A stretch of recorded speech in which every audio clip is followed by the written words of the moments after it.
What if I told you this silky soft slice is even better than it looks? Light as hair with the perfect touch of lemon and melts the moment it hits your tongue. This is my lemon velvet cake, soft, zesty, and absolutely irresistible. And guess what? You don't need fancy ingredients or a pastry degree to make it. Just a few simple staples, flour, sugar, fresh lemon, and a little kitchen love. So grab a Wix because we're about to bake a little happiness together. For this recipe, we're going to be using plain flour, which is also called all-purpose flour, and also cake flour. In Nigeria, it's not easy for us to get cake flour, so all we usually do is we make substitutes. So in this recipe, we actually need 115 grams of cake flour. So what you need to do to substitute is you need 1 cup of all-purpose flour, which is 125 grams, and 2 tablespoons of corn flour. Then you measure out 115 grams. I don't know if that makes sense. Let me go again. To make a cup of cake flour, you need 125 grams of all-purpose or plain flour and 2 tablespoons of corn flour or cornstarch, depending on what you call it. And then you measure out 115 grams of cake flour from it, like you measure it out. So that's like a substitute. For example, like buttermilk. Now, we usually don't get buttermilk in Nigeria most of the time. We make a substitute by adding vinegar to full cream milk. So that's the same thing I did in this video. I made a substitute. So I used 188 grams of all-purpose flour separately, and then I used 115 grams of cake flour. And for me to get my cake flour, I used 125 grams of all-purpose or plain flour, and I added 2 tablespoons of corn flour, and then I took out 115 grams. I hope that makes sense. So all I'm doing is mixing it together. I've added my baking powder, my baking soda, and my salt also to my flour, and I whisked everything all together. Now I'm going to grab another bowl. So in another bowl, I'm going to be adding my sugar, my unsalted butter, and also my oil, and I'm going to be using my hand mixer to cream it together. Now, when it comes to creaming your butter and your sugar, you need to cream it properly because you need to put air into your sugar and your butter, because that's part of what is going to make your cake rise in the oven. So I'm just going to be doing that. We're using both vegetable oil and unsalted butter for this recipe. When you're working with oil, please always endeavor to use very good quality oil.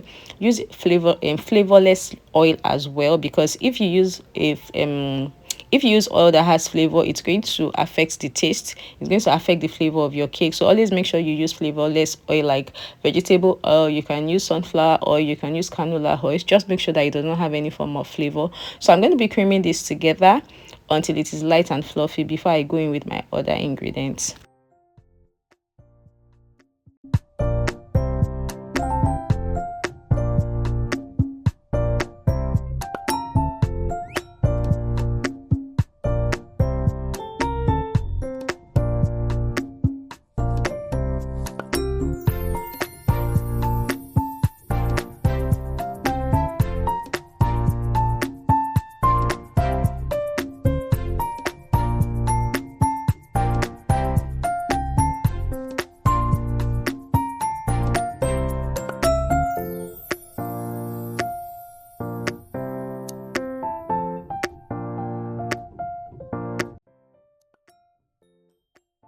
Also, make sure you scrape the sides of your bowl at intervals when you're mixing. So next I'm going to be going in with my eggs. We're using 2 eggs for this recipe. Always make sure you use eggs at room temperature, and also make sure you use fresh eggs whenever you're baking. So I'm just going to mix that together before I add the next ingredient.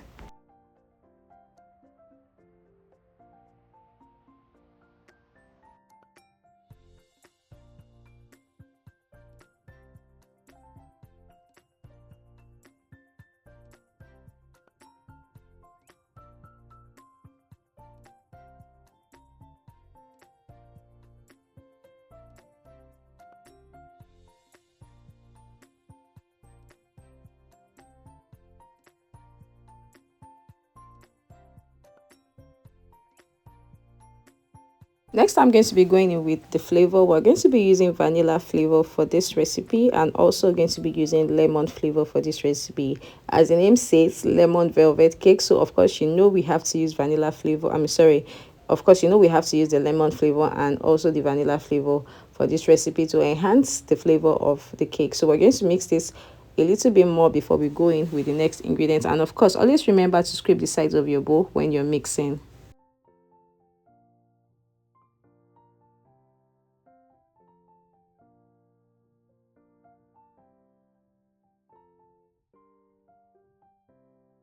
So next I'm going to be going with the lemon zest. So your lemon zest is actually the outer yellow skin of your lemon. So when you're grating your lemon, please try as much as possible not to get to the white part, because that white part is actually bitter.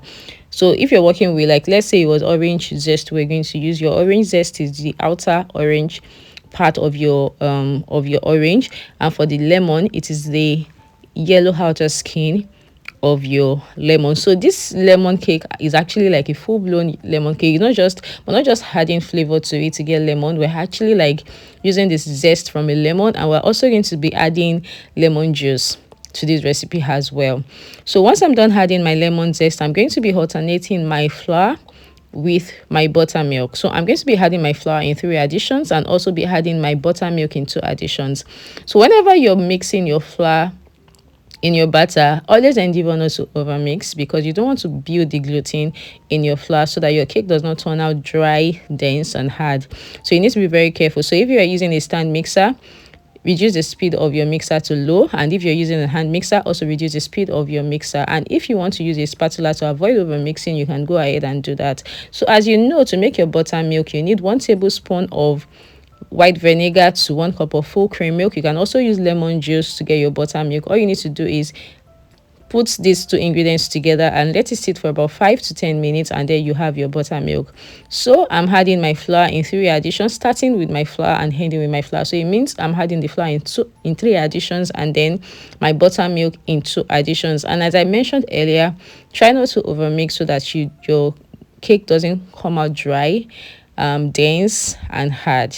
So once I'm done adding my flour and my buttermilk, I'm going to be going in with my lemon juice. We're also using hot water. I'm going to be mixing my lemon juice with hot water, and then I'm going to be adding it to my batter.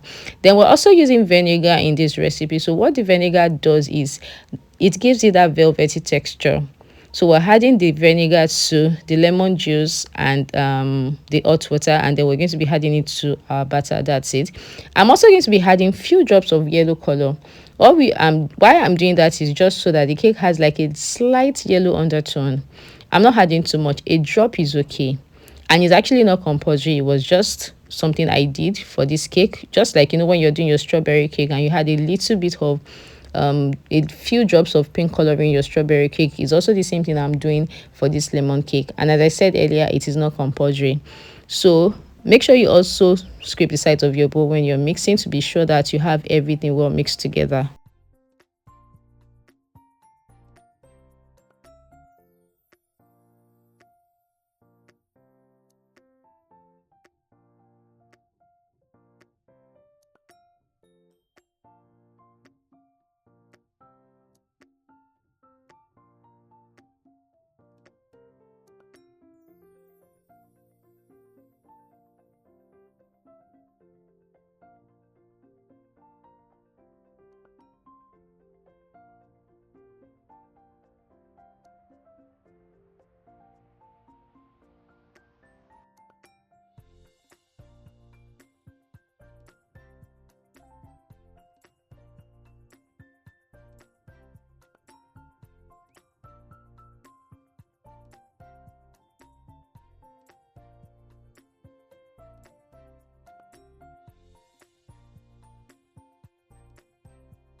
So I'm going to be dividing it into 3 pans. I think I used 7 inches pans. Yeah, I used 3 7-inch pans. So I'm dividing it into this pan, and you bake it for about 30 to 35 minutes, or until a skewer inserted in the middle comes out clean. Then you know your cake is ready. So this cake is actually very light. It's very fluffy. It has a velvety texture, just the way your red velvet cake would have a velvety texture. And so if you have any issues whatsoever while making this cake, you can drop a comment. I'll respond to it. And I hope you understand what was taught in this video. So I'll see you in my next video. Bye guys.